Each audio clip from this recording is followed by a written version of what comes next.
Have you seen that replay, buddy? All right, man, I'm done talking to you. You can't be done talking to me. You're right here facing me. I back. Trust me, I back. Dana! 60 G's, baby! But I'm not impressed by your performance. It's normal. Come on, guys. It's normal. You'll do nothing. You'll do nothing. I'm the man of the hour, Joe. Too sweet to be sour. What you see is what you get, and what you don't is better yet. I'm the women's pick. I'm the men's regret. And if you win against Chael Sonnen, you made a bad bet. I don't have much left to say other than you have seen nothing yet.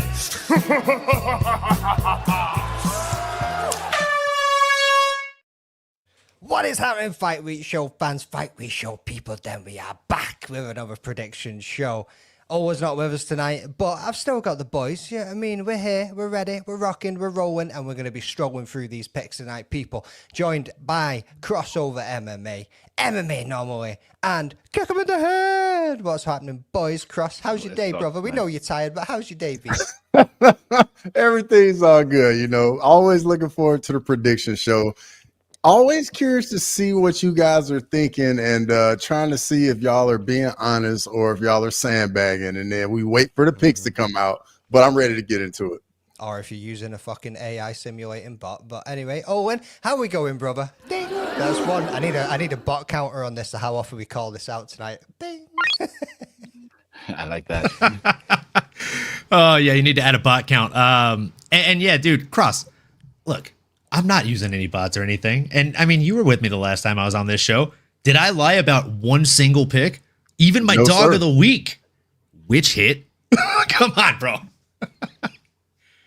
And I know he wasn't even a popular dog of the week, but, you know, I'm glad at least that one hit because the rest of them, maybe not so great. But that's okay. We live to fight another day. And I think this week is probably going to be my easiest dog picks of the entire year. Whether they end up hitting or not, you know, time will tell. But, I mean, we all know who my dog of the week is, folks. Łukasz Brzeski. Oh, yeah. Yo, shout out to Idaho Skatesman with the $4.99 super chat. Shout out to you, brother. Rolling in. Nice little picture, bro. Is that you in the skateboard hitting that ball? That's pretty sick, dude. If it is, that's pretty sick. Yeah, I mean, who else we got running in the chat? Oh, wait, first, let's come to Bot Dog. I mean, Yao. Yeah, no, look, I'm glad I'm here to talk about the bot and make amends because, look, to be honest with you, I'm flattered that you guys thought that I built something so accurate that you should be scared. Like, I'm very flattered, but agreed. No bots, no AI. Let's do this fair. No problem. Leroy, you hearing this, brother? Take all of the credit for your hard work. That is you disgraceful. Don't know, clearly. That is disgraceful. You're disgraceful because you don't know. That's not what Leroy bliss. said. That's not what Leroy said. Leroy said that he gives you the data, and that, yeah, I mean that's all you get is you input some data. He done the rest. Fatality. He said. Thank you for proving that you know nothing about how data works. Thank you for proving that you don't know how data works, bro. We can move on. There we go. So the Dogbot has got the AI voiceover of Sean Connery because it's Yao's favorite Bond. But anyway, actually, it's Roger Moore. The Dogbot has the voice of Sean Connery. Really? My picks this week are Dustin Poirier. You can get my plus 120 odds. That's truly believe he's got knockout power, and he's willing to smack a bitch. That's good.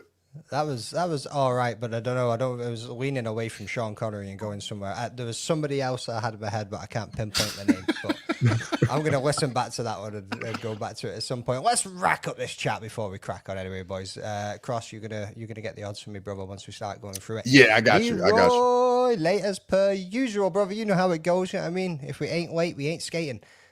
Crossover in the house. How dare you be late? Oh, sorry, Idaho Skatesman. Cheers for the $4.99. See, that's what brought us to the table. As soon as we knew there was money coming, we were like, yeah, we're going to jump in now.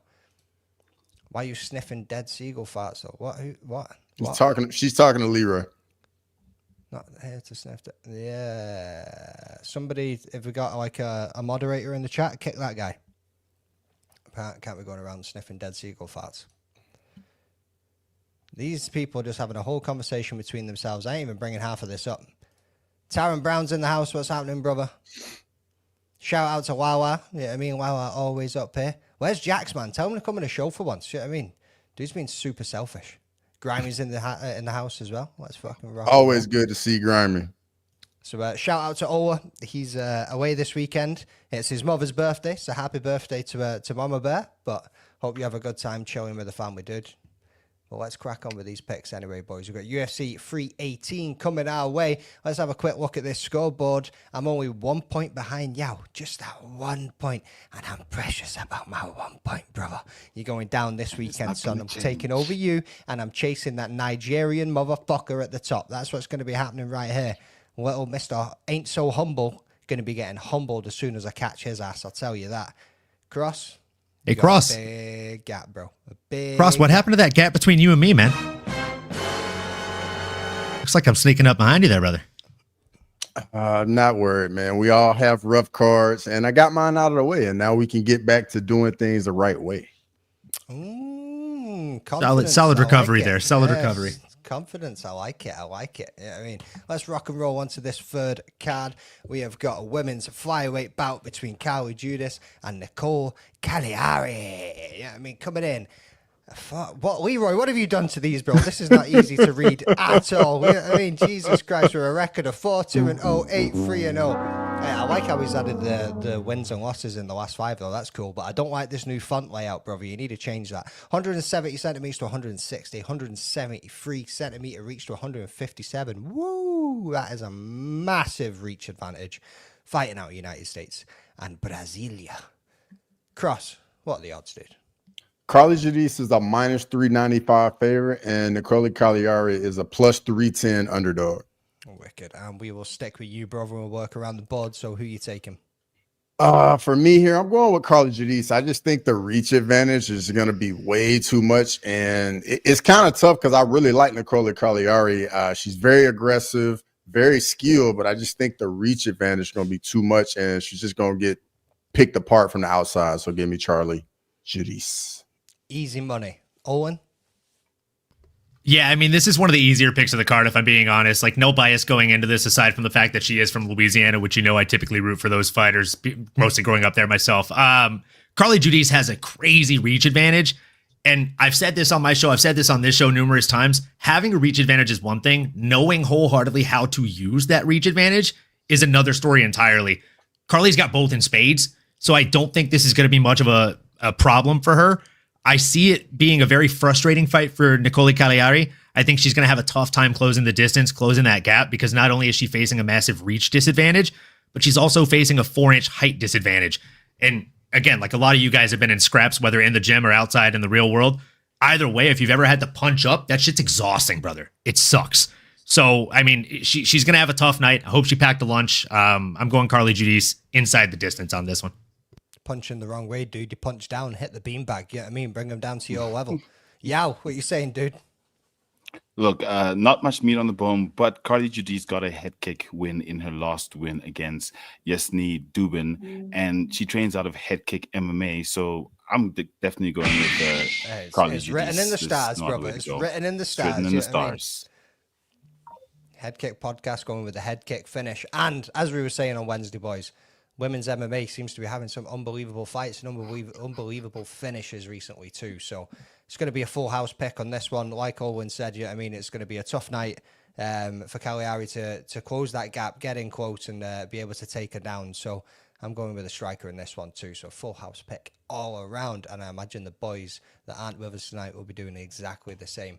Next up, we have Brunno Ferreira versus Jackson McVey. These are fighting a middleweight. 13-2-0 for Brunno Ferreira and 6-0-0 for Jackson McVey, who's just making his UFC debut, I believe. 32 years old versus 26, because he's an old ass. And they're 179 to 193. God damn, that's a big height. That is a big height difference for Jackson McVey. And then we're coming in 183 centimeter reach and 196 for McVey, fighting out Brasilia and the United States once again. Crossover. What are the odds, bro?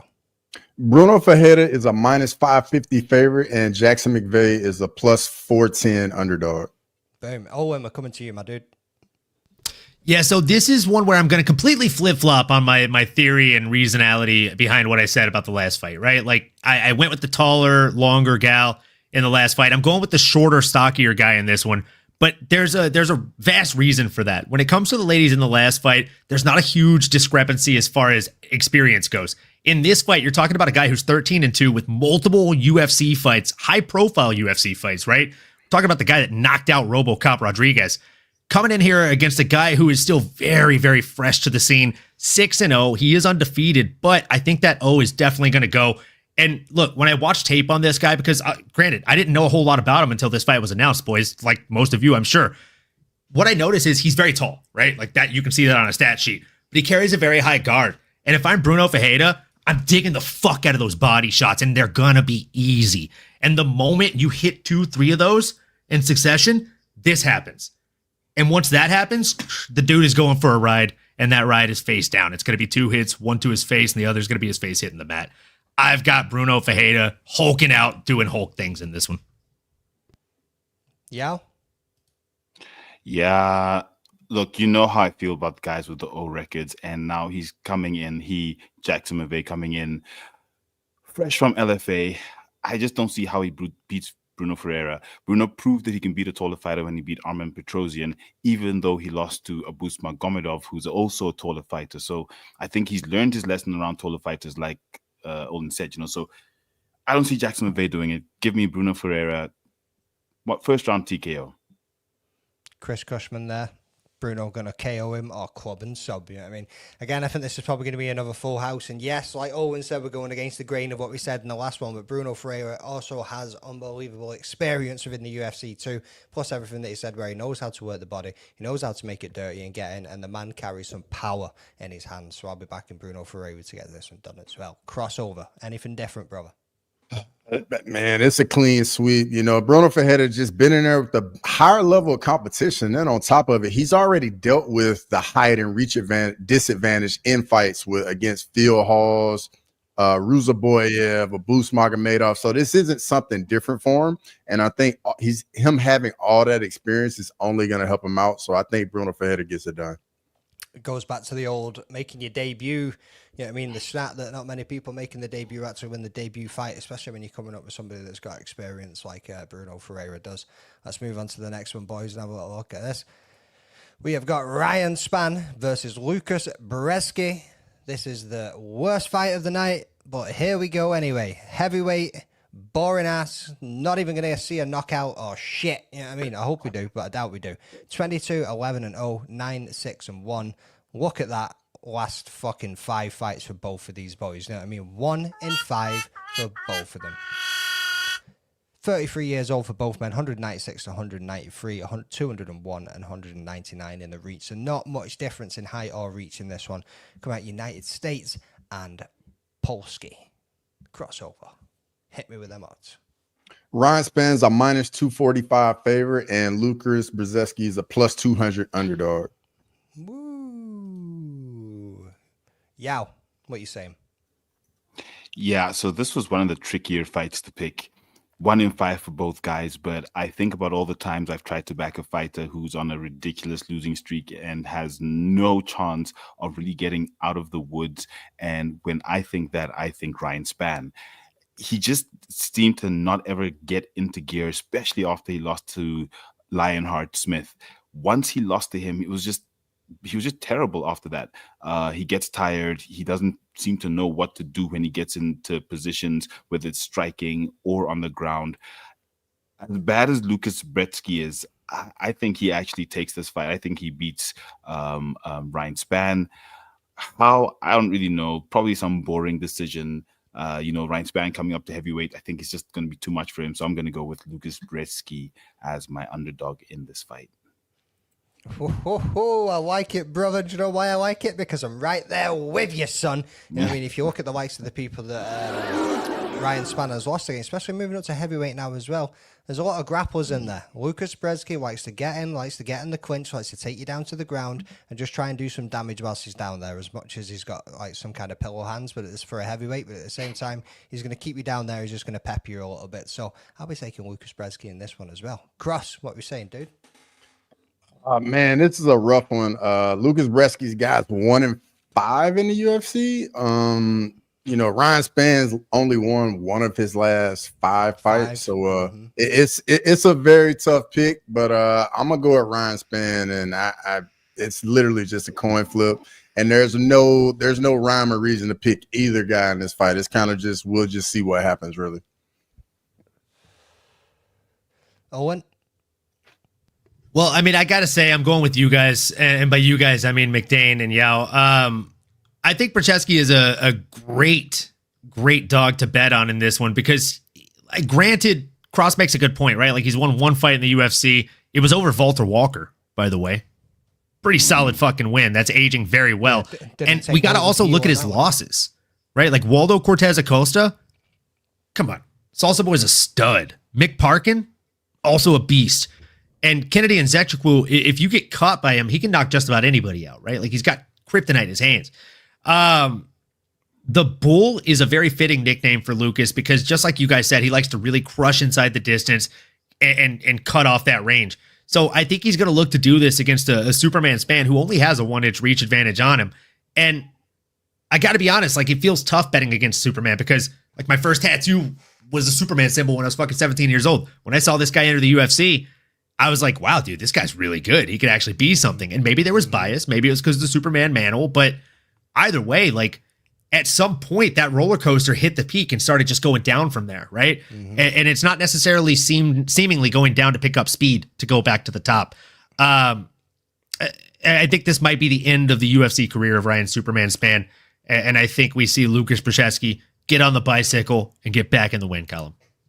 Boom. And just like Leroy said there, Spann has been one of my biggest misses for picking up-and-comers 100. I think everybody feels that, dude. We were actually saying that before we came live as well. Like, it's painstaking. We saw Spann, I said it was his second fight. It was against Nogueira, and he knocked him out with the uppercut. At that moment, I was like, woo, Ryan Spann might be somebody to keep an eye on. And then he kind of came up a little bit more and then just went boom and dropped, brother, and just went downhill after that. I think it's everybody's feeling of Ryan Spann. Let's move on to the next one anyway. We have got Jimmy Crute versus Marcin Prachnio on a white heavyweight bout. They're coming in at 12-4-2, 17-8, and oh, that is a lot of losses for the Australian. Shout out Leroy. I know you're going to be backing your boy in this one, and a couple of draws in there too. And Marcin Prachnio is a bit of a hit of a miss, win one, lose one, win one, lose one kind of guy. I mean, with 29 and 37, how much is that age going to play a difference? We've got a height of 188 to 191, reach of 188 to 188, so they're even on that stance. And as I say, fighting out of Australia and Polski. Crossover. Give us the odds, bro. Jimmy Crute's a minus 355 favorite, and Marcin Prachnio is a plus 280 underdog. Boom. So it's my turn on this one.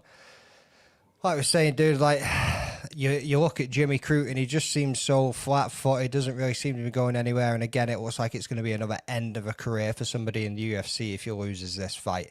Marcin Prachnio, I would just say, is a hit and a miss, but he does hit when he turns up. You know what I mean? You look at him at UFC 304 last year against Modestas Bukauskas. He was lighting Body B up at times. You know what I mean? That was one hell of a first round at the start of that fight. I'm going to be taking Prachnio to get this one done, boys. Cross? Man, I'm going with the youth of Jimmy Crute here. I know the guy just has not gotten a win in so long, but to me, in his last fight against Rodolfo Bellato, he looked like he had improved a little bit. For me, Prachnio, I just think his output is just too low at times, and he's just so kick heavy that Crute at some point is going to implement a little bit of that grappling, control Prachnio on the ground, and get the job done. Ooh, interesting. Owen? This, if I'm being honest, is one of two fights that I've gone back and forth on the most. And I don't know, man.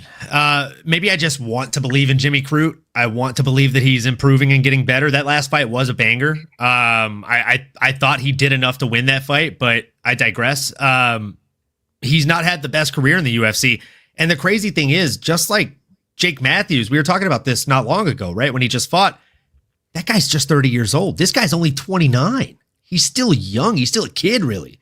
He's 2 to 3 years away from entering his fight prime, in my opinion, because I think that hits at about 32 years of age. The only issue is, like, he hasn't really switched camps. He hasn't really shown vast improvement. And like I think McDane actually put it the best. That's why I keep questioning my pick on this is like Prachnio, he cracks when he cracks.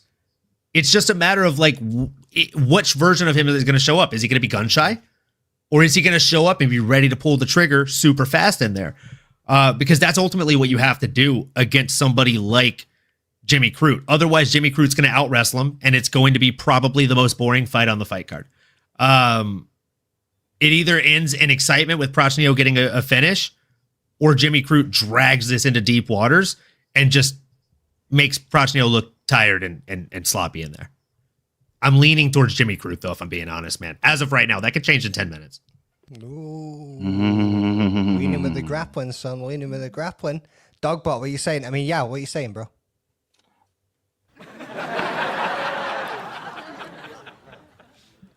Now I have to say it just to add that number. Yes, but that was lame. But look, it was a tricky one. Everything you said about Crute is great, but the one thing for me is the activity. Yes, it's always good to take a break when you've been on a losing streak plus the draw, and then he took a bit of a long break. So for me, the activity of Prachnio is what's leaning me towards him. The age as well, experience. I think it's going to be a very tough fight for Crute, but I'm going with Marcin in this fight. Oh, nice. Let's give a big shout out to MJ World. What's happening, brother? Thanks for joining us tonight. Most accurate prediction show. We appreciate your comments and appreciate your thoughts on that one, dude. Thank you very much. Hope you're enjoying the show. Who else we got rocking up? When we have a quick little look through, I did give a little salute, but you also need to give a big shout out to Murphy. I mean, man's always pulling up. Man like Murphy, you know. And who else we got going on? Matua, what's happening, brother? Always picking up and jumping into the show too. So Jimmy Poop, my man knows. You know what I mean? You know where he's going then. Big Prachnio in the cards. Next up, we have got Adam Fugitt versus Islam Dulatov. 10-4-0, 11-1-0. Dulatov's on an unbeaten streak right now. 36-26. United States and Germany. We got a height of 185 to 191. Big difference there too. And 196 to 100. I always find it to 191. I always find it hilarious when you get the shorter dude with the big fucking orangutan arms. You know what I mean?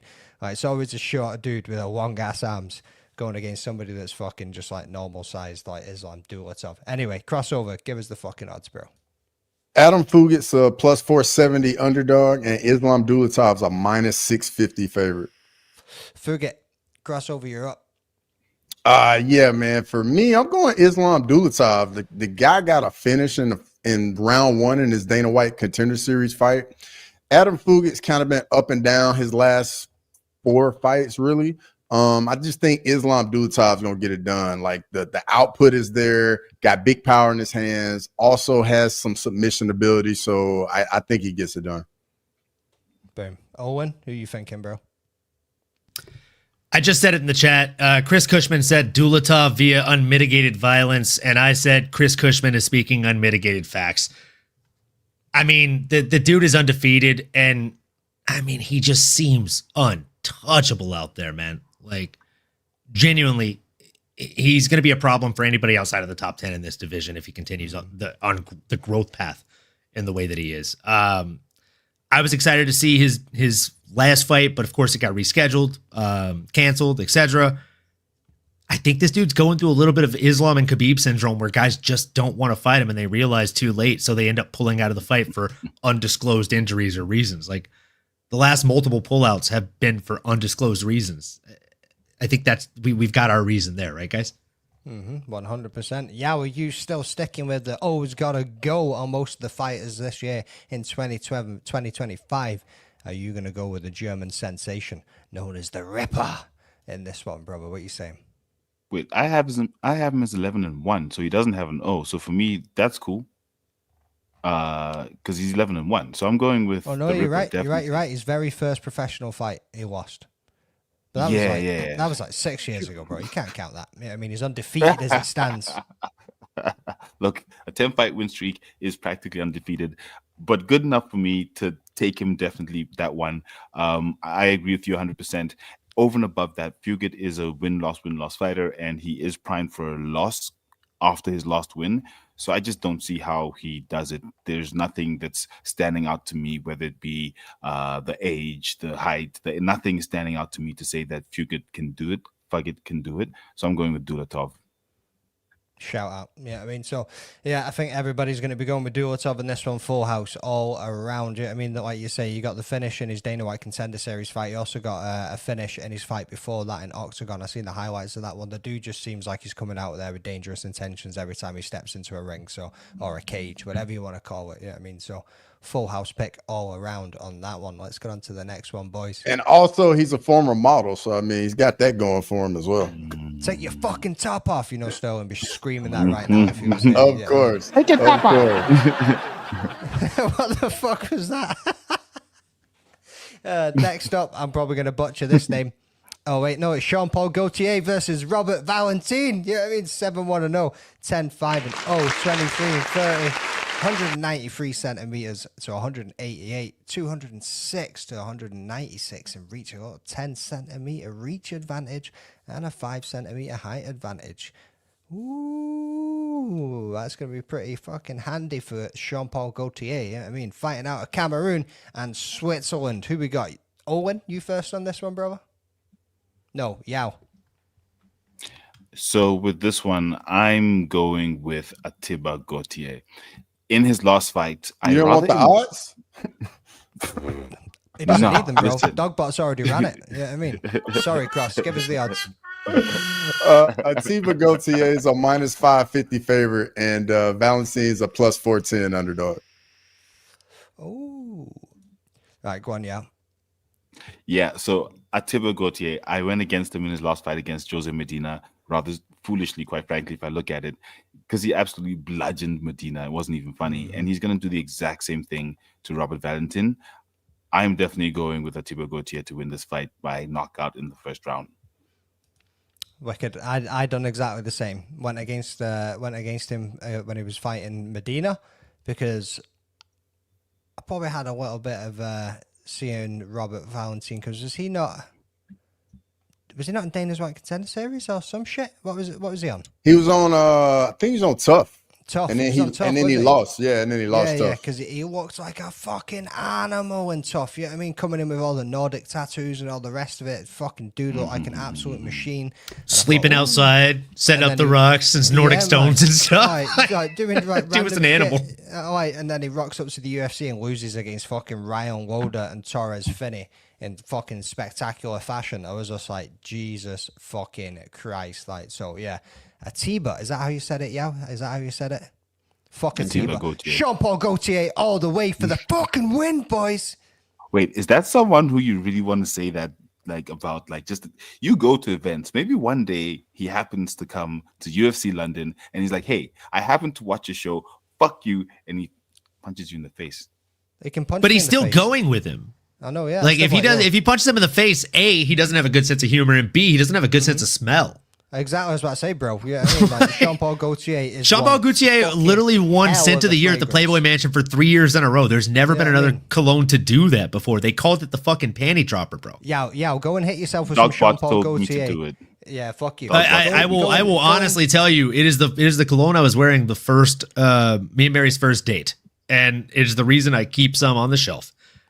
So, folks, whenever he's Jean-Paul Gaultier, he walks into the bathroom, hits himself with a few spritzers, and walks out in nothing but his fucking wife. That'd be a very, very expensive feeling, brother. And I'm frisky very often. So. I got two bottles of Jean-Paul Gaultier as well. So you're definitely spot on, brother. Like you know exactly what we're talking about. And have you hit the aftershave, dude? It's fucking fire. I thought we were talking about the aftershave, bro.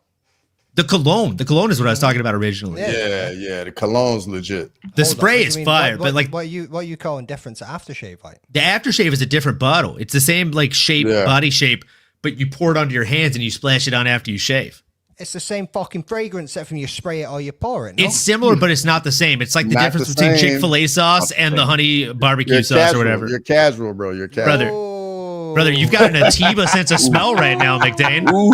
Boys, does it look like I fucking shave often? Yeah, I mean, like, does it look like you do? Yes, doesn't you know look what? Like you do either. Doesn't look like you do either, brother. To be fair, yeah, I mean, Me? Yeah, I got Sasquatch's fucking minge on them cheeks. You know what I mean? Like, Brother, this is the longest I've actually gone without shaving with a straight razor. It's only for Comic-Con. I was going to say, because Comic-Con's coming It's up. only for Comic-Con. It's the longest my hair has been in 6 years. I fucking knew that's why it was. I fucking knew it. I literally messaged my barber today on Instagram, and I was like, so just confirming you are not going to be in for a morning shift on the Saturday of Comic-Con weekend. So I know when to set up on Friday with him. Boom. Sorted. Yeah, I mean, man's going to be rocking up to Comic-Con looking fresh. Anyway, let's get the fuck on with these picks. I can't do the Wolverine shit myself, you know? Are you going as Wolverine again, bro? So I'm doing 3 costumes. I'm going to do Clark Kent with the Superman Under Armour under the shirt. You wearing the shirt and then yeah. So I'm gonna You're gonna run in somewhere and get quickly changed and run back Brother, out. I'm gonna basically anytime anybody takes a picture with me, I'm just gonna be busting out of the shirt, you know. I'm gonna have the little curl, taking a shirt off. Oh, you know what I'm saying? And then I'm gonna do like a scruffy Han Solo one day, and then I'm gonna go get cut up by the barber, and then do Wolverine for the final day. Nice. Or Wolverine for the final days, I should say. I'm going to do the Wolverine blue and yellow for one of the days, and then the Logan wife beater and jeans and dog tags for the other day. But you rocking up as Cross Frozone or? No, brother. I'm going as Luke Cage, man. Luke Cage, Marvel. I was torn. I was going to say Nick Fury, young version, or Luke Cage, but I think Luke Cage is definitely more fitting. No, bro, he's not as big as Luke Cage, though, is he? Not as cool. But he's not as small as Nick Fury, so he's got to make a choice, you know? Exactly. You ain't rocking out of Harlem, though, dude. I got you, Cross. I got you, brother. Edge to you, bro. Yeah, I mean, you Bro, ain't coming out stop it. Stop it, bro. Stop it. You ain't got the pizzazz, son. You ain't got the pizzazz. But in this fight though, I'm going with Ateba Gautier. I call him Baby Francis Ngannou. You know, the guys from Cameroon, looks like an absolute animal in there. Big time power, both hands. And I think he's gonna get Valentin out of there, and it's gonna be brutal. So give me Ateba Gautier. Matua said you should go as Falcon. If you come to San Diego and we do the outdoor stuff, you have to go as Falcon. I'll go as like the smallest Captain America in comparison. Yeah. No. Falcon is Captain America now, so you have to go as Bucky Barnes. Like 100%. I mean, my cat's name is literally Bucky, so I mean, I'm not mad at that. I'm not mad at that. You'd have to do it. I'm ready, bro. I'm ready. Or Hawkman. Hawkman? Mm-hmm. Nah. Oh, from the movie with Black Adam. I get what you're talking about. Yeah, or you could both go as Cap. I mean, that's what I'm saying. We could both go as Cap. That could work. Yeah. This stream is brought to you by Gillette. The best a man can get. Kush, man, you fucking legend. Shit. Yeah, were you still to pick, or did you go first on that one? We got so far off track. I completely fucking forgot where we were on that. Right, where are we? Up next. I'd like to say I'm sorry, but I'm not. Yeah, I'm not sorry at all. We got Francisco Prado versus Nikolay Veretennikov. Veretennikov. Nah. Are you practicing to play a Marvel villain right now, brother? Nikolay Veretennikov. Veretennikov. It's not Veretennikov because there's a fucking extra E in there. Is it? Veretnikov? Veretennikov. There we go. Her name's Bond. James Bond. I'll have my drink shaken, not stirred. Nikolay Veretennikov stands no chance against me. Anyway, whose fucking call is it now? It's crossover to do the odds, brother. No, I've still got to call out the rest of the card first. Yeah, 12-3-0, 12-6-0. Bro, where's Ola, man? Bring Ola back. Like, this is just too much bullshit to be fucking running with. You know what I mean? All right, on the left side, we've got Francisco Prado coming in at 12-3, at 2-3 in his last 5. 23 years of age, 35, 178 centimeters to 185, 176 to 188, fighting out of Argentina, and my wife, Kazakhstan. And I believe it's me, isn't it? Oh, wait, no, Cross. No, got to do the odds. Yeah, Francisco Prado's a minus 148 favorite, and Nikolay is a plus 124 underdog. I'm winning the favorite in this one. Prado's going to come out there and lay a beat down in this Kazakhstanian motherfucker. That's as far as I've got to say about this one. So, Cross, what are you saying, brother? I'm gonna take my first underdog, go with Nikolay Veretennikov right here. Both guys are on 2-fight skids. Prado, yeah, he's been in there with the better competition. But I mean, for me, I kind of like the fact that Nicolay's a little older. I think he'll be able to handle a little bit of, because I see both guys having some success here. And I just think, the older guy will be able to remain calm more in the fight and get the job done. Yeah, but losses against Jake Matthews and Daniel Zellhuber isn't too shady for Prado. Yeah, I mean, it's not like that's like garbage. So fair point. I don't know. We didn't experience in this one, boys. But wait up. Well, hold up. Wait a minute. Don't you be fucking up my rotation, boys. Owen. Don't put that on me. I don't have the controls, brother. I don't have the facilities for that, big man. You're the only guy with the controls. Hey, I never put them. I got those stones in a glass house right now, dude. All I did was cut him out of the stream and bring him back. I want to go and get another beer, boys. I'm stuck hosting this bitch. Right, go grab a beer, brother. We'll hold down the fort, big dog. I'm going. Just hit it with a Go, brother. So yeah, in this one, I'll be honest. Again, it's another one that I'm a little bit torn on. I feel like Francisco Prado has made a good showing of himself, or rather a good enough showing for himself. But I mean, he went out there and got just beat by Jake Matthews. He went out there and got beat by Daniel Zellhuber. And I don't know, he might go out here and get beat by a very game Nikolay Veretennikov. Veretennikov is 35 years old, so he's just a couple of years past his kind of fight prime age. He has the same number of wins as Francisco Prado and twice as many losses. Now, you can look at that two ways. You can look at it as the fact that, well, he's made losing far more of a habit as his opponent, or he's had a lot more time to learn rather than his opponent who's only had 3 losses. You've also got to look at who these guys have fought, right? And when it comes down to it, if we're calling a spade, like, Veretennikov has fought good folks. Like, he's fought Danny Barlow, left-handed god, who can knock pretty much anybody out, and he was not able to knock him out. And then the next fight, he went out there and he fought fucking Austin Vanderford, a.k.a. Mr. Van Zandt, and got knocked out in the second round, 4 minutes and 13 seconds into it. So, I mean, this is a tough fight to pick. Francisco Prado goes out there and cracks, but he also leaves vast openings. This is the other fight that I'm really torn back and forth on. I've changed my decision on this 3 times today. I literally just changed it right before I started giving my pick. And as of right now on the dock, I've got Francisco Prado locked in. This is the only one cross. I'm telling you honest, Scout's honor here. This is the only other one that I might change. Okay, brother?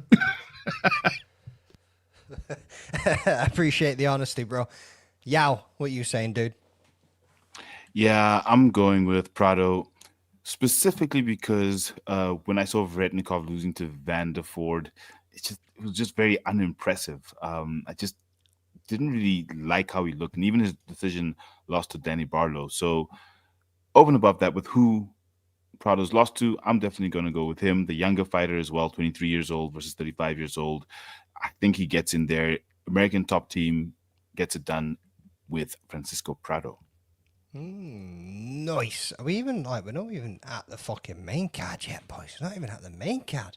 Up next, we have got the ugliest motherfucker in the UFC, Marvin Vettori versus Brendan Allen in a middleweight bout, 19-7-1, 24-7-0 for Brendan. I was going Arnold Allen then. Brendan Allen, 31 and 29, 183 centimeters to 188 centimeters, and 188 reached to 191, fighting out of Italy and the United States. Give me cornetto, give it to me. Cross, what's the odds, brother? Marvin Vettori is a plus 164 underdog, and Brendan Allen's a minus 198 favorite. Now remember, people, before we make the picks on this fight, Brendan Allen has already beaten this man once. Who's first to go? Owen? I believe it's you. Well, I mean, that couldn't be more poetic. Actually, behind my shoulder, I've got a signed golden new old UFC glove that was signed only by Brendan Allen and 2 other fighters. So I love this guy. I've been a big fan of him. You know, I'm pretty biased when it comes to guys fighting out of Louisiana or that are from Louisiana mostly, and this dude fits the bill. He also, as you stated, is 1-0, right? He fought him at the casino. He landed a quick overhand and then 2 more. They got broken up. And I mean, look, Marvin Vettori has proven that Mordor is a great fighting base. But you know what? I digress. Meat's not back on the menu, boys. I don't think he's gonna go out there and get that W over Brendan Allen. I'm also so happy one of the four. There we go. There we go.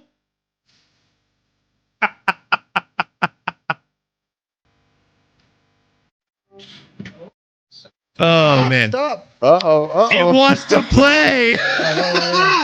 I'm so happy at least one other guy on this show has seen Lord of the Rings. Multiple times. We're going to get copyright strike for that. Oh, it's going to happen. It's going to happen. But hey, you know, as they say, the dog barks in the backyard, right? Hey. So look, I'm going Brendan Allen on this one. I think he's going to end up utilizing his crafty veteranship. Oh, and by the way, also like I think it's a pretty hefty advantage when it comes to height here. He's 2 inches taller, which he knows how to make use of, as I pointed out before. He only has an inch, maybe an inch and a half on the reach advantage here. But again, someone who really does know how to use it. And when someone knows how to use it, not only in the striking realm, but also in the grappling realm, it proves to be a very, very big problem. I think it's going to be a very big problem for Marvin Vettori on Saturday night, folks. Ooh, big shout out to Andrew Nance. Jumping in the chat as always. Making the Walkers joined us. Ooh, it's Friday night, son. I hope you're pulling up with a little drink. You know what I mean? And rocking with the boys. Get your ass in the stream, bro. You know where the link's at. The link's in the chat. Stop being a little lone ranger and so silent over there, moving in the shadows. Come and join us for once, brother. You know what I mean?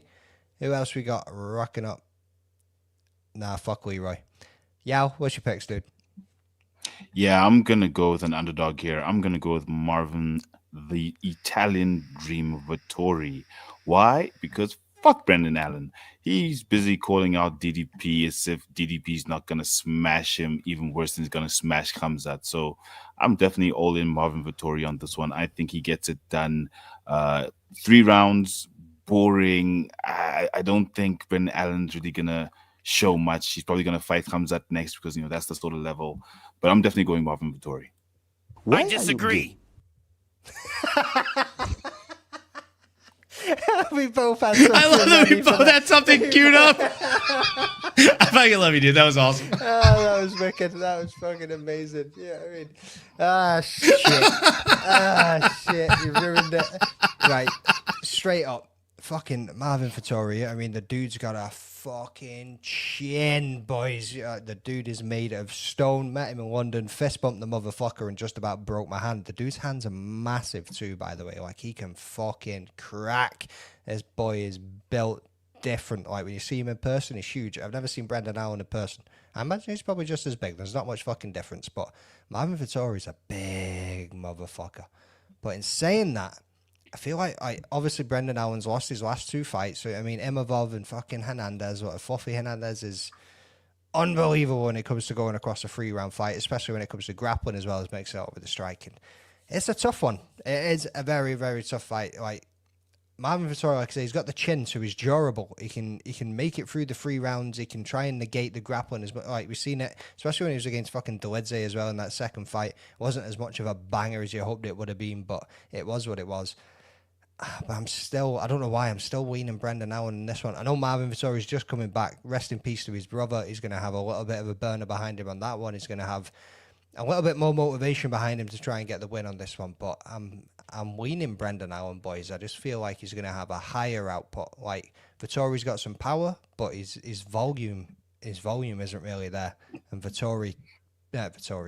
Allen will put the pace on him a little bit and take the fight to him a little bit more than what we've seen from Dulatov. Dulatov just kind of kept the distance and they both kind of stood back and just kind of swung at each other because they were fighting for the second time. So they knew how they both kind of fought, so they stayed away from each other a bit. But yeah, I'm winning Brendan Allen in this one. Cross, what you saying, bro? Yeah, you know, both guys are on 2 fight skids. Brendan Allen does hold the advantage. He's 1-0 in this matchup. But, you know, I think Marvin Vettori, you know, this is his first fight back after the loss of his brother. Going to have a huge chip on his shoulder. I think Murphy MMA said something about it in the chat. I think he's going to be super motivated for this fight. The guy's tough as nails. You're not going to finish Marvin Vettori. And I think his gas tank's a little bit better than Brendan Allen. So I'm taking me an underdog as well. I'm going with Marvin Vettori. Ooh, cheeky. Owen? Well, I gave mine already, but I will circle back and Who played that? You're gonna make me act a fool up in here. I have no idea, but I'm happy they played it. I was either Yao or Cross one of them. Like, it was one of But I them. will say, yeah, real quick. You mentioned earlier when we were talking about the Jean-Paul Gaultier fight, right? You think he's going to win in the first round? Yeah. You can actually get that at plus odds. That's one of the only ways you can get him at plus odds is if you pick specific rounds. Oh, really? Oh. Yeah. So if you pick him in the first round, it's plus 130, and then every round after that, it gets juicier. Round 2 is 275, round 3 is plus 650, and decision is plus 70. The only way to get plus odds on him is specific outcome. Not just to win. Yeah, because he's a hefty favorite. What he did to Medina tells me first round. He just he's venomous, bro. The way he throws is Roy. just Roy. yeah, Vettori, he's only a child. Oh my god, That's bad, bro. I'm not gonna lie. In one of my MMA group chats, my boy sent a UFC posted thing that misspelled his name, and it was Vettori, like 2 R's. And so for the literally for the last 3 years, anytime he fights, we all refer to him as Vettori. Right. It's such a dumbass inside joke, but God. Was this the comment from Murphy that you were talking about? I think the loss from Marvin has spiked his motivation massively. Could see. Yeah, exactly. Yeah. Yep. Yeah. The loss, but I mean, you pair that with the loss of his brother. I mean, like there's. I think that's maybe what he was. Gotcha. I thought he was talking about like the previous losses in recent years in MMA, but I mean, the loss of his brother, I feel like, is more of a distraction than a motivation. Like if you've lost somebody close to you like that, like it's tough, especially if you're trying to get back into a cage with another man that's not distracted like that. That does have the home crowd behind him, as LazyBed pointed out in the comments. It's a tough ask. See, I think the home crowd is going to be a distraction because he's got to get ticket requests. Everybody wants to show up. All the families trying to show up and wants to go. He's got all these distractions, and I think that's what's going to trip up Brendan Allen. I appreciate you playing devil's advocate, man. That's a good point to make. Yeah, it's a good point. That you can also just ghost motherfuckers and not give a shit. Yeah, I mean, like you're in fight. The cousins ain't coming, brother. You can't do that in It's Louisiana, brother. You cannot do that in Louisiana. No, it's a fact. It's a fact. It's literally why I don't want to get married in Louisiana. Yao, did you actually make it, or did you just like hijack that entire that? Oh, did you go Marvin Vettori? I went Marvin Vettori. All right, okay, cool. Definitely Let's go, Silk Pajamas. Thanks for the repost. Thank you, Silk. Appreciate it. Yo, Silk Pajamas. Anybody in this chat right now isn't joining up in Silk Pajamas, make sure you go over to, fuck me, let me check and make sure I get this shit right, to silkpajamas.com. That ain't what it is, but that's what we'll rock and roll with it to fucking fill some airspace. Where the fuck is my browsers? I've got too many of these motherfuckers on the go. Here we go. silkpajamas.vip/play today to join up. Join the league. You get to pick a number of fighters on the card at the start of a season. We're currently midway through the season. Well, midway through, actually at the end of the season. We're in round 3 of it right now. You get 1,000 points at the start. You get to place those bets on fighters, and then you can make the points back based on the odds, as well as put in a wild card for a KO, a submission, or a decision, which will boost your odds and double the points that you receive so you can win in the league. There's an overall champion at the end of every single one of them, and then there's also VIP leagues, and you can also make your own leagues so you can join with your friends that might also be interested in joining. So make sure you go over to Silk Pajamas, people. Big shout out, join up and get on with it. Yeah, I mean, fucking hit that button, people. Smash the like. Who's winning Silk Pajamas right now? Nobody needs to know who's winning the Silk Pajamas right now. Ola's not here. He'd be screaming from the rooftops if he was on who was winning from Silk Pajamas right now. But he ain't, so we don't need to listen to that motherfucker. I'm pretty sure Dogbot's winning. Kamara Usman is a bum. Kyler Phillips versus Vinicius Oliveira in this bantamweight bout at 12-3-0, 22-3-0. 30 years old and 29. This is going to be a fucking scrap, boys. 173 centimeters to 175, 183 to 179. Not much difference, a little bit in the reach. But is that really going to matter? United States versus Brasilia. There's a lot of United States versus Brazil fucking fighters on this card. Who's up? Because I can't fucking remember. I gotta do the odds. Oh yeah, rock and roll. Kyler Phillips is the plus 124 underdog, and Vinicius Oliveira is a minus 148 favorite. Cool. Who's next? Who went first in the last one? I think y'all's first on this one. Yeah, There we I go. think it's me in this one. Yeah, so I'm going with Vinicius Oliveira. He came in as an absolute phenom into the UFC. He's on a crazy fight win streak. At the age of 29, he's got 22 professional wins and 3 losses versus Kyler Phillips, who's slightly less experienced, not slightly, way less experienced at 12-3, although he's way more experienced in the UFC. So it's a heck of a matchup, but I'm going Vinicius Oliveira. I think that flying knee to the chin of Bernardo Sopaj was just phenomenal. So I'm definitely going with him, the rising star, Vinicius Oliveira. Sopaj. Just want to correct that before we move on. I've gone back and forward in this one, to be honest with you boys. I mean, when Kyle Phillips turns up, he can scrap, he can grapple, he can do fucking all of it. And like you say, he's got more experience in the UFC, but he doesn't have as much experience in fights when you look at the records. But then again, Lockdog Vinicius Oliveira has been coming in like an absolute fucking bullet. With Ricky wins over Bernardo Sopaj, like you say, as well as Ricky Simone, as well as Said Nurmagomedov. And that's pretty impressive to get 3 wins like that, the way that he done them as well over his first 3 fights in the UFC.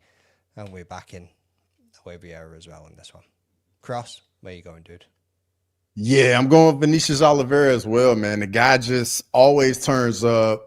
Very high output, always on the pressure, always in your face. I think for me, Kyler Phillips just is too susceptible to being on the back foot and not getting respect from his opponents. And I think Oliveira is going to come in there, and I think he's going to be the guy fighting off the front foot, controlling the center of the octagon. So give me Vinicius Oliveira. Nice. Owen? I got Vinicius Oliveira in this one as well. I just think that Kyler Phillips, as you said, McDane, like when he turns up, right? But it's a little too far and too few for my liking. And the dude's nickname is Matrix. It should be anything but the Matrix because his head stays on the center line when he strikes. He leaves himself very handily right there to be struck when he throws anything. He doesn't move his head with those. And I mean, going against somebody that's as technical and precise with his striking as Vinicius Oliveira, I think he walks himself onto a knee likely. So yeah, give me Vinicius inside the distance on this one, guys. Nice. I think that's going to be a full house pick across all the boys as well, to be honest with you. I just want to say before we go on, I am sweating fucking buckets, boys. That means you need more beer. It's fucking, yeah, 100%. I'm already like 3 down and we're fucking, 52 minutes in. Like, I am fucking roasting. Like, it's like 20 degrees at fucking 10:15 at night. Like, this is too fucking hot. It's sticky. It's shit. I don't know how you boys do it. You know what I mean? Yao away over there in fucking... I know you're in fucking winter at the moment, brother, but sitting in South Africa, absolutely fucking... Yeah, freezing your ass off. Like, it must be about 29 degrees and you're talking about being cold. And then you two motherfuckers way over there in the space, especially you crossover, bro. Like, damn, son. Like, when you tell me heat's like, I think you're just making them up. I'm like, nah. You know what I mean? Oh, no, Texas sucks. Yeah, like, temperature's go... Nah, he's just like the weather in Texas is awful. No. It's either hurricanes or just heat. For Mama to stop at a certain point, like he's trying bullshit. You know what I mean? It's the same in Louisiana, bro. Like I grew up with family in Texas too. Like we literally fly into Texas whenever we go see my mom. So we'll be there. We'll actually be there in fucking October and in I think November. And it's still hot as shit. Yeah, it's terrible. Like even in October. Yeah. And like it won't be hot. It'll be nice. It'll be nice in like October. Yeah, it'll be nice. Nice for us though. Nice, like, that's what he said before to me when I was like, it's fucking hot. He was like, more like nice. I'm like, fuck you, bro. Like, yeah. Shit. And also like the humidity. Does he tell you about the humidity? It's like 90%. Yeah, like the humidity here right now is fucking disgusting. Brother. Bro, that's child's play. That's child's play. The first time we went to Louisiana. Fucking breathe. Like you get into the car and you're like, roll their windows down, you bastard. Yeah, I mean, like it is disgusting. Like, dude, the first time I went back to Louisiana with California friends, including Mary. Like there were 8 of us, and we were there for 7 days. And the first night, everyone's like gassed out, tired because the humidity and heat's whooping their ass. It gets dark, and Mary's like, "You did a great job of telling us horror stories about the daytime heat, but I don't think you did half as good as you should have when it comes to the nighttime." I assumed that when it gets dark and the sun goes down, it would get more bearable. but the air just gets thicker. Real men down here in the South, brother. Real men down here in the South. Hey, there's a reason the last time the guy in the red shirt speaking English. After the Phantom Muffy Cloudy.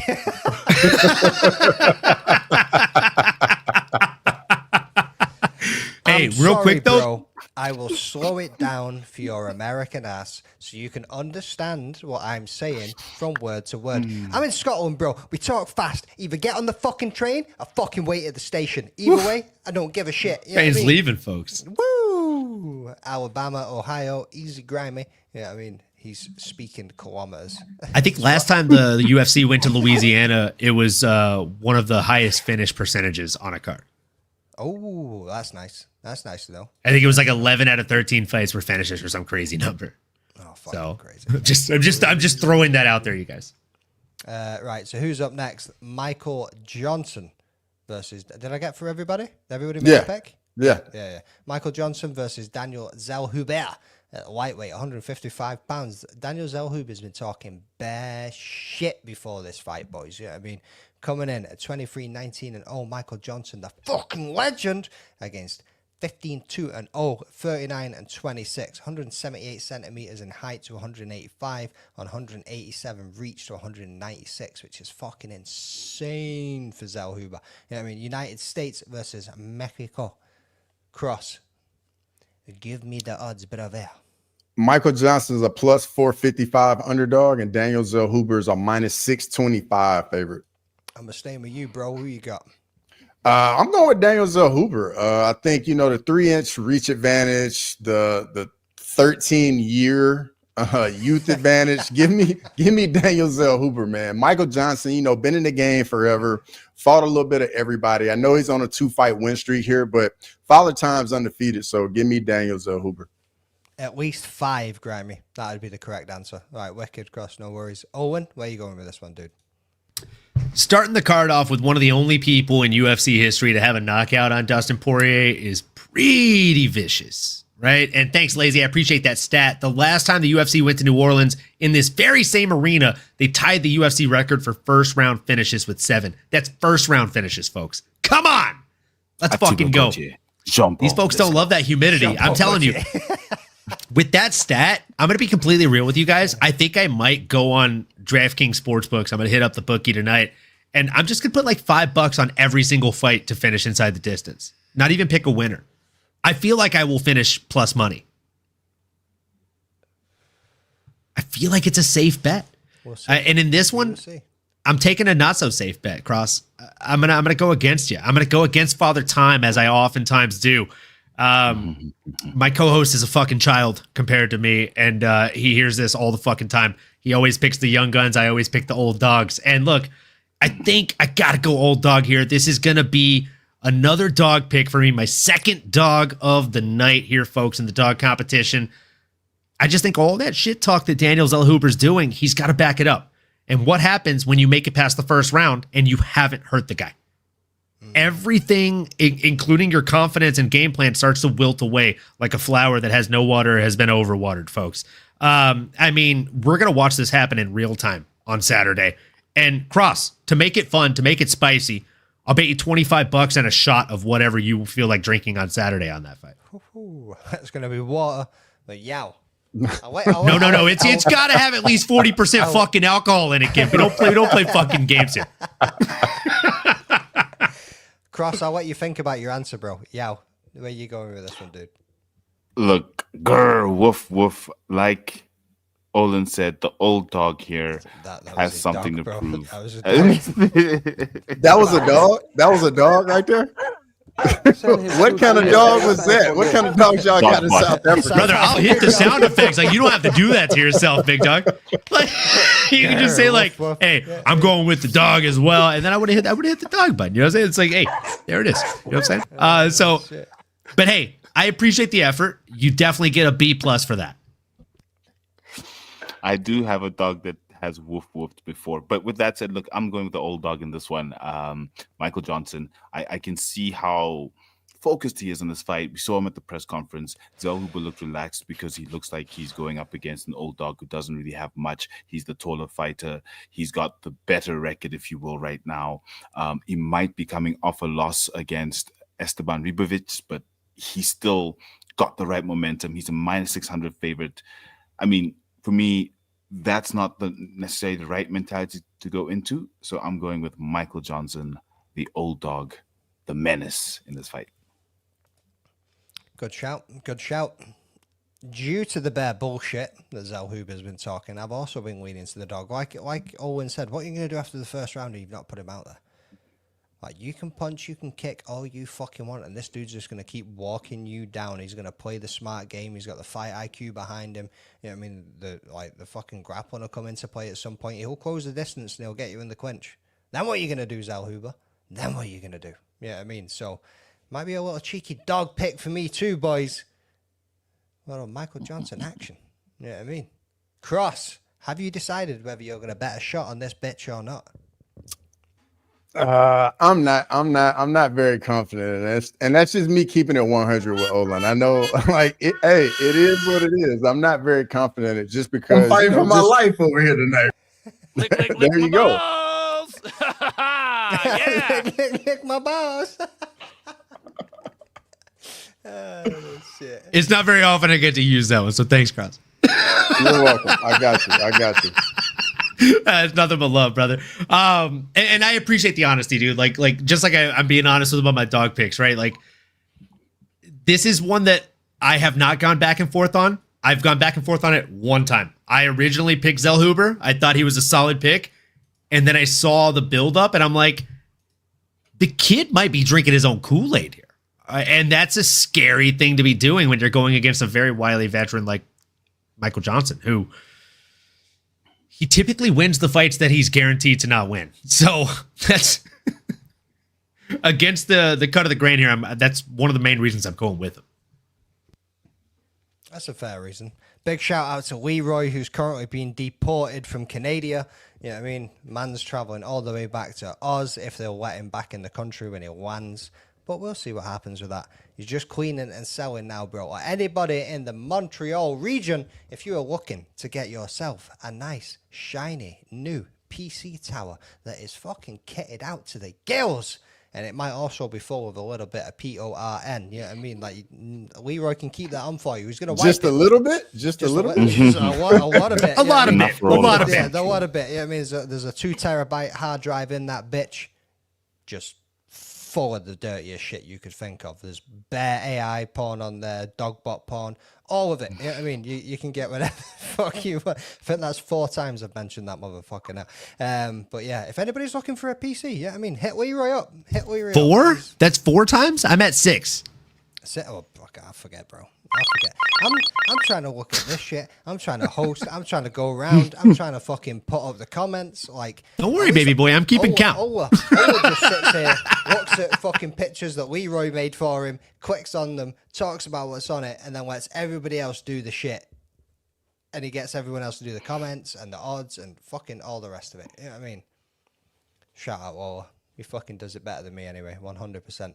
Up next, we have got Ola's favorite person to fucking throw under the bus. We got Big Dan Ige versus Patricio Pitbull. And we're coming in at 19-9-0 and 36-8-0. 33 years old and 38 years old. 170 centimeters in height to 168, which is fucking massive considering Dan Ige is a tiny little dude himself. And then we've got the reach of 180 to 166. Again, massive reach advantage of Dan Ige. I think this is probably the first time Dan Ige has ever experienced a height and reach advantage in a UFC fight in his entire career. Coming out of United States, and once again, United States. You know what I'm saying? And Brasilia. Cross, what's those odds, brother? Dan Ige is a minus 225 favorite, and Patricio Pitbull is a plus 185 underdog. Woo! Who's up? Are we on the owl? Yes. No. Okay, I'll take it. Look, I'm going 50K. If it's Owen, pass it back to Owen. Yeah, I don't think it's me. I thought it was cross for this one. I think it's cross. I think it's cross. I'm like 90% sure it's cross. All right. 1, 2, 3. There's one of you 4. two up there. 1, 2, One of you two up 3. there. So it's you. It's Yao. It's Yao. Oh, okay. Shit, my bad. Listen, I'm gonna go with 50K Ige. Grade A show right now. Absolutely superb. Sir, pour yourself another shot and or beer. Owen, they might not notice, brother. Just roll with it. You know No. I notice what? I'm being completely honest. I'm going with 50K Pitbull can Ige. translate over. I just feel Ige gonna need a finish to win this one. Hey, bro, this Asahi is fucking ridiculous. Like, it is literally all I fucking drink now. Like, all I drink. Like, that and Sapporo are literally like so good. Like, honestly, all three of the big Japanese main beers, the rice lagers, are just easy to drink, dude. See if I see anybody. See when I'm in the shop buying it, I see anybody looking for a drink. I'm like, yo, have you fucking tried this? By the way, because it's fucking amazing. I'm telling you, Asahi, Sapporo, and Kirin Ichiban. Like, those are three of the easiest beers you will ever drink. The third one? Kirin Ichiban or Kirin Light. Never seen it. You've never heard of Kirin Light? Oh my god. So Kirin Ichiban, I used to drink Asahi all the time, and then I recently found Kirin Ichiban in a bottle, not Kirin Light, because it's basically like Japan's Budweiser versus Bud Light. I like the fuller bodied beers, and it's a fuller bodied rice lager. It's fucking good, dude. I'm gonna send you the name of it, and I want you to like Google it and see if there's any place around you that carries it. I think you'll really enjoy it. I'll see if I can find it. Yeah, so you're going with Dan Ige, yeah? 50K Ige for the win. Why? Because he's amazing, and it's not on short notice, and he's gonna knock out Pitbull. Pitbull is a PFL fighter. Sorry, Bellator, PFL, same thing, and they just haven't gotten started in the past few years. Whoa. Ain't bro going to PFL? Taylor Harrison. Who? You. Yeah. But they haven't gotten started in the UFC. That's Oh, okay. different Just type of rock up in competition. there and just say PFL Bellator, same thing. Just rock up and say it. Well, PFLator. actually, PFLator. Sounds like a fart. No, so they've actually just discontinued the Bellator belt, but they still have it as Bellator champions until this coming weekend when Johnny Eblin isn't fighting for the Bellator middleweight title. It's the PFL middleweight title. So technically until tomorrow, Bellator still exists as a championship belt. That's true. And big shout out to Joffrey Holton, who's fighting tomorrow as well. Yeah, I mean, all the best, brother. Hope you get the W. Right, so it's me. Yeah, Dan Ige. Just literally what he said. Like, how many times, and we've said this before as well, how many times have we seen Bellator fighters now come over to the UFC and they just don't cut it? Patricio Pitbull turned up in his first fight in the UFC against Yair Rodriguez, and Yair Rodriguez shown him the levels between these promotions. And I think Dan Ige's just got too much experience, too much grit behind him, too much determination. And as I say, too much height and fucking reach, which is ridiculous for a Dan Ige fight. Like, how small has Patricio Pitbull got to be if Dan Ige is going to be towering you, son? You know what I mean? He's probably like the same height as Sterling or some shit. Dude's fucking short as fuck. So I'm going with Dan Ige all day in this one, boys. Crossover, where you going? I'm going Dan Ige as well. I think the volume and the output's a little bit more from Ige, excuse me. And like Ige's got big power in his hands. Patricio Pitbull in his UFC debut, he kind of looked like he just really was kind of, the lights were a bit too bright and he couldn't really get going. And then on top of, he's 38 years old. So give me Dan Ige. Nice. What are you saying, Owen? I love how you come to me after you pulled that comment up. Anything I had ready is gone and out the window now. Thanks. Number one purchaser right there. I've seen everything. Look, but everything. It's all true. Everything you've heard, it's all true. No, Dan Ige in this one, 50K is his nickname for a reason. The dude is just a beast, right? Patricio Pitbull has had over 45 fights, though. The dude is also a beast, and that's professional fights. But he's been fighting at PFL for quite some time. He's been fighting a lower kind of litany of or echelon of competitors when it comes to what he's facing now in the UFC. And Dan Ige is one of these guys that we've seen step up on, whether it's on 2 hours notice, 2 years notice, or 2 months notice, or 2 days notice. The guy is out there and he's fucking fighting a hard fight. So I will say 2 things. One, I hope Patricio Pitbull packed a fucking lunch because it's going to be a long, hard-fought night for him, win, lose, or draw. And 2, I'm not betting on Patricio Pitbull. Give me 50K Ige. He's my pick that's locked in on the dog picks competition. And there's vast reasons for that, right? Like, he's not usually a long fighter. And out here, he's got a vast reach advantage. So I love this fight for Dan. I think stylistically and timing-wise, it could not have come at a better time in his life. He is right past that fight prime or just recently entering that fight prime, and his opponent is edging the expiration date for his fighting career. So great timing. I think he'll look to build a name for himself off here, right? And that's it for me, man. Give me Dan Ige all day. Michael Johnson and Matt Frivola fight when that got cancelled. What was that, last year? I was gutted, man. That would have been a fucking... That's the fight that should have taken place. If we're calling a spade here, bro. Like, that's the fight that should have happened. But unfortunately, we're different. And we got a question from Grimy. And you've come to the right place because we have got the aficionado of fucking whiskey over here. I'm a whiskey. I'll be right back. What Japanese whiskey do you suggest? I'm a Crown or Woodford guy. Is he a way to get a bottle or some shit? What the fuck's going on here? It has to be because we all know who that question is for. Yeah, and he literally just walked away. Yeah, for real. Sorry about that, Grimy. Yeah, 1 second, bro. He'll be back. Oh, fuck me. Would you bring I'll 2 show bottles? you what's left of my Japanese whiskey reserve, and these are what I'd recommend based on preferences. Fuck off. That was hella quick, bro. So if you, Grimy, if you like a blended whiskey, this is a very, very unique tasting blended whiskey and probably like in my top 2 of all time. So it's a Suntory blended whiskey. It's called their World Whiskey. So it has whiskeys from their Irish, Scotch, American, Canadian, and Japanese warehouses, basically blended together into one firm whiskey. And then my favorite whiskey, possibly that I've ever had of all time, is the Fuji Mountain single malt Japanese whiskey. So I got this literally from Mount Fuji. As you can see, I'm taking my time with it, which is a rarity for me when it comes to whiskey. And it's just you don't mix it with anything. You just mix it into a fucking glass and you mix it into your mouth. It's fantastic. It's warming. And if you've got buddies over or just yourself over to watch the fights, it is the best thing to have in your glass sit in front of you while you're watching skilled violence. A nice little sipping whiskey. That's what we're all about, bro. That's what we're all about. It really is, brother. I literally started using my square ice cubes again when I came home with this.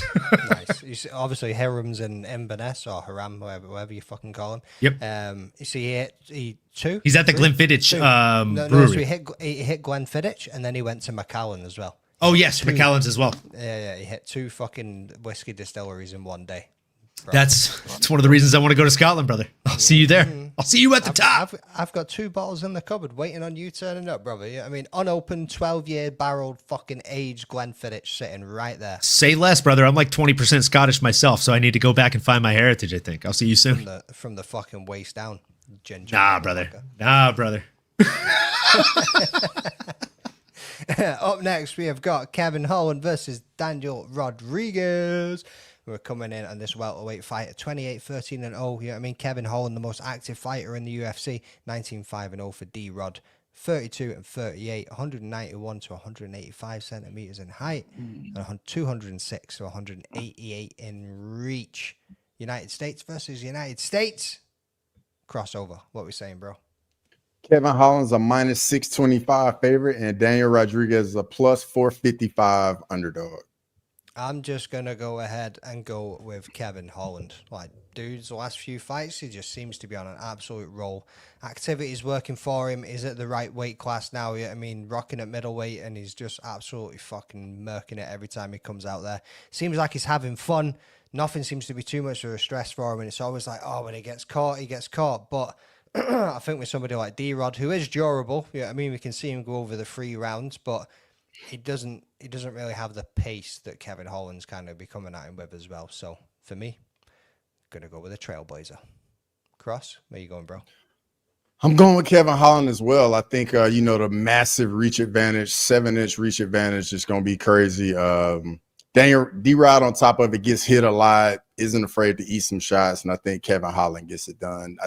Like you said, he's finally at his right weight class. Owen? Is it his prime age too, brother? 32. I mean, look, I'll be completely real with you guys. I think I'm the last person, at least in this square of 4, possibly at all, to have joined the group chat with you guys. And first things first, thank you guys for having me. Like, it's one of the coolest group chats I've ever been in my life. You guys are fucking awesome people. And the conversation is always either great or, it's entertaining. So, fuck off, dude. Fuck off, brother. No, but that's racist, bro. I say that to segment into this, right? I say that to segment into this. Like I'm saying I was the last person to be included in this group chat. And even in my short tenure in the group chat, we've had not one, but multiple conversations. Me and fucking Cross had this conversation in person in LA. Kevin Holland wasn't even fucking fighting on that card, I think. Right? Like he was fighting a few weeks out from there. And we had this conversation twice. I remember one of those times was at the fucking IHOP before we went to the fights.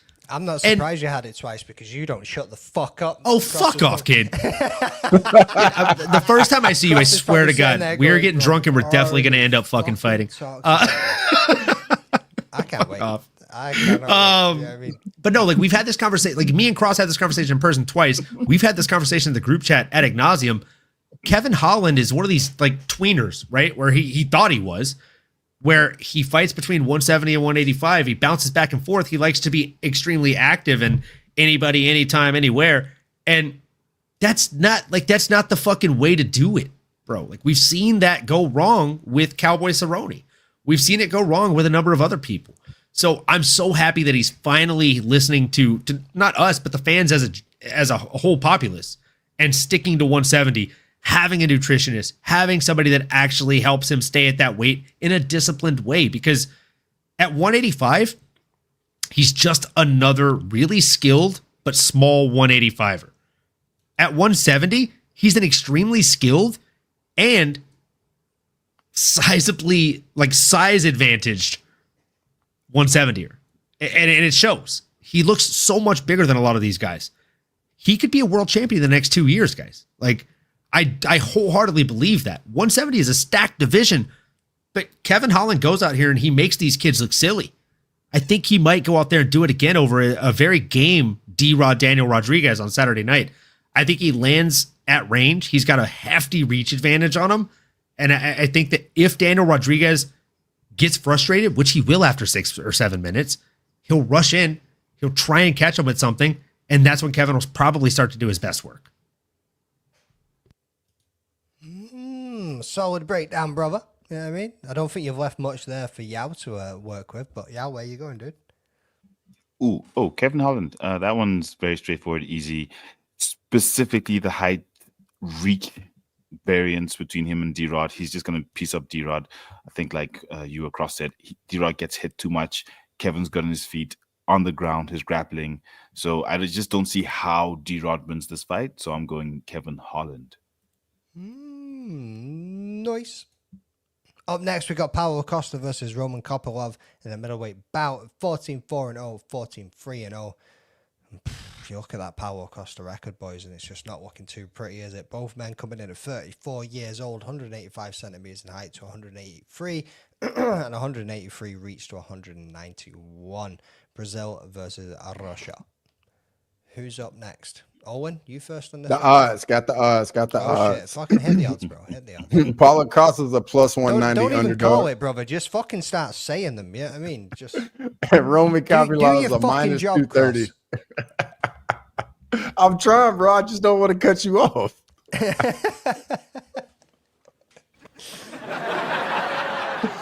You gonna hit us with him then, or what? I just did. So Paulo Costa is a plus 180 underdog, and Roman Kopylov's a minus 230 favorite. There we go. Wicked. Absolute crickets. Right. Owen, rock and roll. Yeah, man. On this one, I'm going Roman Kopylov. Look, Paulo Costa, before the press conference, I was already not convinced that he was going to show up. And then at the press conference, I mean, look, guys, I'm going to call a spade as I always do. I can only describe it as this. I feel like he's definitely been dipping into Conor McGregor's pre-workout. He looked like he was a bit, riding the white slopes there, man. He couldn't contain himself. He's bouncing all over the fucking place. I'm surprised he made weight in general because that's been an issue for him in the past.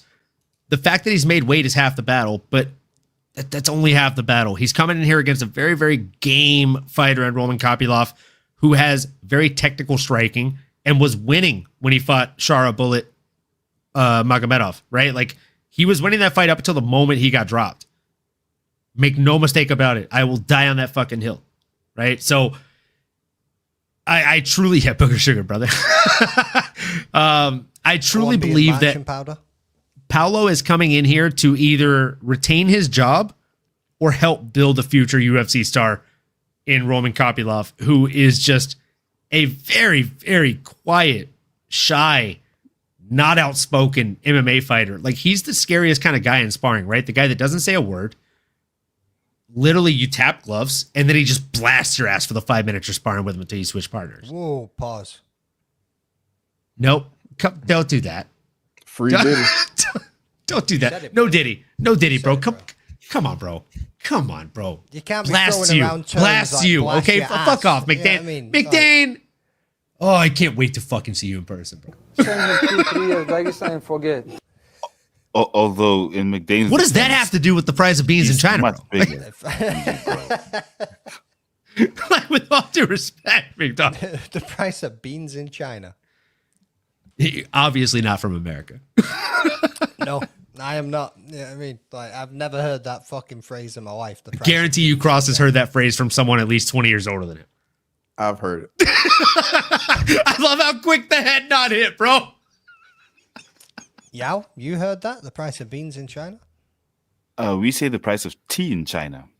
Yeah, I've heard the price of tea. Close in enough. China. Close enough. Close enough. Same. Fuck is But beans different, but got still to the do with same. China, bro. Like, Yeah, that's kind of weird. Beans in China. isn't it? Beans in China. That's what we fucking said. We're uneducated, bro. What do you want us to do? Yeah, you showed how retarded the fucking USA was right there. Yeah, I mean, oh wait, can I say that? Whoop that British ass, though. Yeah, oh yeah, bring on the White House fucking UFC event, bro. Yeah, I mean, July 4th, 2026, taking it back, 1776, and suck a dick. Yao, did you just make a pick? Is it your pick? Where are we going? My pick, I'm going Kopylov. Why? Kick him in the head. There can't be any question. Plus, Paulo Costa, 1 in 5. Although I do like the fact that he's trying to build up a fight between him and Khamzat Chimaev next, because that's the same level that Khamzat's at. You know, the type of level where you're always getting injured. You're never actually available to fight. Cross. You know, so Cross, Khamzat jumping, bro. That's twice he's and brought Costa. up your boy. It is That's what it is. twice, and you've not said shit. He also rode the dick of DDP once again earlier in this fucking prediction show. He's like, oh, you fucking guy wants to fight DDP. He's a dickhead. Those are You know what I fighting mean? words, big dog. You gotta let him get Hey, away with that. I want him to get it all out. Because when his boy gets finished, trust me, I'm going Dude, to be all over him. Pause. I am dreading fight week. Like, normally Owen doesn't shut the fuck up, but we are just going to be sitting there. I love you, bro. Listening to these two. Just wait till motherfuckers. DDP wins. Oh, bro. No chance. I'm waiting No until we chance. get into this fucking main What's event. our bet on that, Ray, as it stands? I already have a bet for 319 with Kraken. So Oh wow. So you're I'm willing to already accept his ready. terms but not mine. That's racist. Well, I'm saying, what are the terms? That's racist, Bro, you know, Africans don't like Black the white Americans, dog. So I mean, you know, I don't because I can't relate. I don't know what that means. Yeah. What do you mean? That's why McDane always says, "Oh, the white man." Yeah, I mean, All I'm saying is after this Nigerian show, I through will and be through sending over you here, a brother. message Like- and we will be making a bet because I know I see the face on the backdrop there, brother. Back And your hey, boy, Cross. You gotta, don't. Hey, all I want to say is when I send you that Middleweight DM, I don't want to get a 2025? response of you doing your best Ola impression. Okay, big dog. I don't want you throwing him under the bus. Mr. Oh, you don't have to worry about that. You don't have to worry about that. I'm gonna stand 10 toes down at 319. My guy wouldn't do $25 and a shot. We're doing $50 and a double, big kid. If anybody's wondering, here's that bus, people. Here's that bus. Brutality. Oh, man. Leroy, you got to set Cross a bus up, bro. If he drops him, you got to set Cross a bus up. That's 100% got to happen. What, King Charles? You've got to be joking. Bro, he's trolling. He's trolling. That's not about real. King Charles. What the fuck are you talking about? He's trolling. Nah, I literally just looked it up on the news feeds. It's definitely not true. The fuck you on about? It's all fake news. It's phony stuff. Apparently, It didn't Poirier happen. pulled out, but it didn't happen, according to Trump. His name is King Charles. I mean, he's obviously a Charles Oliveira fan that knows Dustin Poirier would have won that fight without the cheating of the glove grab. Let's move on. So, Yao, who did you say you were going with? Paulo Costa? Cool. No, he went with Kopylov. He went with Kopylov. Bro, can't even troll these days without these motherfuckers taking it seriously. Yeah, I mean, 100% going with Kopylov. Like Owen said, the head kicks, bro. They're gonna come in handy. Paulo Costa's just not active enough, boys. Like ever. That comes out, Like hands at his hips. Keep that same energy, y'all. Keep Weave that it, brother. same energy. Weave it. How many weeks out? bro. How I love that you're addressing Yao because you already know I'm gonna be here. I'm gonna be here when DDP wins. I hope y'all both are here. I hope y'all keep this same energy when he gets finished. No, we'll actually give more energy because there'll be so much more to give in the victory that we will be basking ourselves in, Cross. Yeah, I'm gonna be yelling and screaming and saying "fuck my neighbors" for you because your boy's going down. For the next following stream, Crossover is actually going to steal his neighbor's Wi-Fi for you. We are 4 weeks away from that fight. 4 weeks. I'd actually appreciate that one. But yeah, like I was saying, it's going to be. Y'all sounds like a man who's changed his Wi-Fi password 6 times in the last week. He definitely has, and that's just so his missus doesn't see his browsing history. Because we've all seen your Twitter retweets, bro. Your missus might not have, but we've seen them. I mean, she knows. McVey, who you going with? I'm taking Kopylov in this one. Like I say, Paulo Costa's just not fucking active enough, even like outside and inside the fucking octagon. Like he will just stand there. He's not going to throw much. Yeah, he's a dog. Yeah, he can take some punishment. Yeah, he can push forward a little bit, but that doesn't always win fights, especially when you're not backing it up with everything else behind it. You know what I mean? A Kopylov's going to come forward. He's going to be attacking the legs. He's going to be fucking throwing head kicks left, right, and center. He might not get him out there, but I'm going to take Kopylov over the distance, is the way that I'm seeing it. I actually can't believe that this is the co-main event. Like, what other fight on this card could have been? Even the Holland fight could have been a co-main event over this one. I don't know how Paulo Costa's pulled off a co-main. The same way he's going to pull off a win against Khamzat. Here we go again with this craziness. Bro, you're fucking wild, bro. So for me, I'm going to Roman Kopylov as well. For me, Paulo Costa just hasn't been the same guy since the Israel Adesanya fight. Like the eraser is just hasn't been heard from in quite some time. The only win matter of fact, he doesn't have a win over anybody currently in the UFC. So give me Roman Kopylov. I think he's going to piece him up on the feet and get it done. Easy work, but I don't think he's going to get it done. Now, let's move on, boys, to the main event of the evening. We got Max Holloway versus Dustin Poirier for the UFC BMF title. It's time! Which I'm not really too asked about the UFC BMF, to be honest. Don't think it needs to be there. But anyway, 26-8-0, 39-0. This is Dustin Poirier's retirement fight. Unless he wins and they offer him a fucking title fight. He's already said that himself.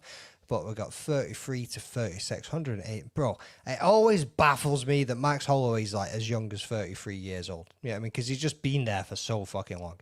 180 centimeters in height to 175, 175 in reach to 185. United States versus United States. You know what I mean? Cross, before I forget, hit us with those odds, bro. Max Holloway is a minus 142 favorite, and Dustin Poirier is a plus 120 underdog. Battle of the fucking flower shots going on here, boys. Do you know what? Fuck it. I'm going to let this man give him his flowers. It's a retirement fight. We know he's going to be fucking crying his eyes out no matter which way it fucking goes. Owen, you can go first on this one, bro. Smart Big man. up your boy. Give him everything he's got.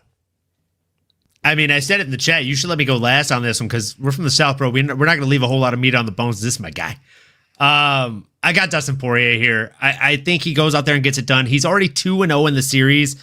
I think he goes 3-0 in the series. And, I mean, it's a stat, right? Like, the fighter that's 0-2 in a series statistically does not win the last fight. Isn't that fair? Like, this is going to be another time. You got Lil Wayne walking him out.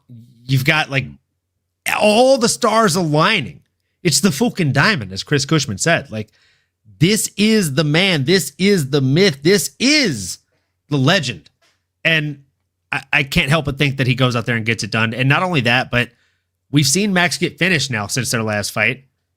And I've made the reference to the milk carton. That milk carton's been left out of the fridge a few hours too long, right?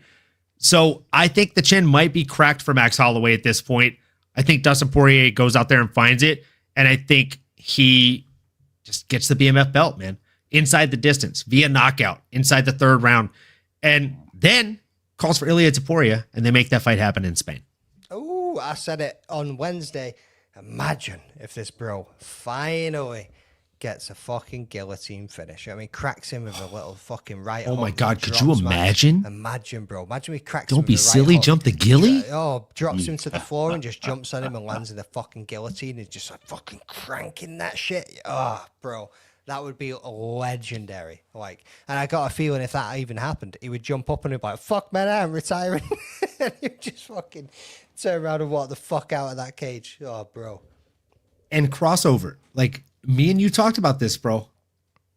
I told you, if Ilia has the opportunity to unify the BMF belt with the world championship belt, he's not going to say no. And if Dustin Poirier gets the chance, what are you talking about? He's already done it, brother. Max wasn't willing to put it on the line. Max ain't from Louisiana, big dog. He ain't from Louisiana. The BMF champion got his ass whooped last fight. That's all I'm saying. That's all I'm saying. Brother. Look, I'm not trying to shut you down like a Windows 98 right now, but at the same time, okay, like the guy has not unified the belts. Nobody, to my knowledge, correct me if I'm wrong, please, Cross. I know you're a very knowledgeable guy. And I mean, the only thing that's more vast than your knowledge is your fucking shades on your face, big dog. So correct me if I'm wrong. All right, brother. Has anybody in UFC history unified the world championship belts and the BMF belts officially? Officially, no, but we know who the lineal BMF champion is. Ilia Topuria. We know who the real BMF champion is. Okay. So make lineal fucking real life. Okay, and he has a shot to do that against Dustin Poirier. He also said he wanted Dustin as soon as they told him that Islam was off the table. He wants that fight. And so do we. So that way I can finally shut you up on who the best boxer is in UFC. We already know who the best boxer in the UFC Exactly. It's Dustin the Diamond Poirier, baby. Ilia Topuria. Shine bright like a diamond. Yeah, who you got? Look, I'm going, interestingly enough, at least to me, because it was a very tough pick, Dustin the Diamond Poirier. And I'll be honest, Cross, you're the one who convinced me to take him as a dog. You said that not much has changed in Max's game from their first fight, with the exception of the back kick. And if I look at it, you're pretty much right. And they will make it a boxing fight. They will make it a stand-up, because it is about who is the best boxer here. And if that's going to be the case, then unfortunately Dustin does it again. So I'm going to go with Dustin Poirier, but by decision. Woof, woof. Yeah, I'm thinking it's going to be a 5-round war as well. Once again, I've gone back and forth. I mean, you need to consider what Max was like at lightweight when he went up against Justin. Obviously, he cracked his nose in that opening round, which changed the course of the fight, and then they started laying it on him, and he finished him in that last fucking 10-second, like, unbelievable KO, which cross-ruined for everybody. Or was it Yao? I can't remember. It was one of you motherfuckers anyway. That's racist.